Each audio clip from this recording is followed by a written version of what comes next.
त्यानंतर बातमी दिल्लीतून येते। शिवसेनेचे चप्पलमार खासदार रवींद्र गायकवाड लोकसभेत उपस्थित झालेत। एअर इंडिया बद्दलच्या प्रकारावर ते निवेदन देण्याची शक्यता आहे। प्रशांत कदम आपले प्रतिनिधी आपल्या सोबत आहेत। प्रशांत, माध्यमांच्या समोर ते आले नाहीत, आज थेट लोकसभेतून ते सगळ्यांच्या समोर येतील, आपली भूमिका मांडतील अशी आशा आहे। नक्कीच विलास, बरोबर 10 वाजता संसद परिसरामध्ये खासदार रवी गायकवाड हे दाखल झाले।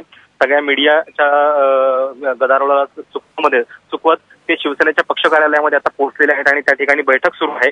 कशा पद्धतीने आपलं निवेदन मांडायचं, काय बाजू घ्यायची याच्या संदर्भातली सगळी खलबतं जी आहे ती आता संसदेमधल्या शिवसेनेच्या पक्ष कार्यालयामध्ये सुरू आहेत। 0 आवरमध्ये म्हणजे साधारण 12 वाजण्याच्या सुमारास लोकसभेमध्ये त्यांनी या सगळ्या प्रकरणावरती नोटीस दिलेली आहे आणि त्याच्यावरती बोलताना साधारण त्यांना 2 मिनिटाचा कालावधी मिळू शकतो। स्वतः खासदार रवी गायकवाड बोलणार की शिवसेनेच्या वतीनं आणखीन कुणी बोलणार याच्याबद्दलची देखील उत्सुकता आहे। कारण एक जो विषय आहे की म्हणजे अशा पद्धतीनं सामूहिक जी बंदी घातलेली आहे त्यांच्यावरती हवाई उड्डाण करण्यावरती, त्याच्या संदर्भातली ही नोटीस दिलेली आहे 0 आवरमध्ये आणि जर ती ऍक्सेप्ट झाली तर आज ते लोकसभेमध्ये आपलं निवेदन सादर करतील। दरम्यान काल जेव्हा ते दिल्लीत आले तेव्हापासून ते नेमके कुठे होते याच्याबद्दल सगळेजण शोध घेत होते आणि आज सकाळी ते अचानक संजय राऊत यांचं जे निवासस्थान आहे सुरक्षा रोडवरचं, तिथून 10 ते 15 मिनिटांपूर्वी निघाले आणि थेट संसदेच्या परिसरामध्ये पोहोचलेले आहेत।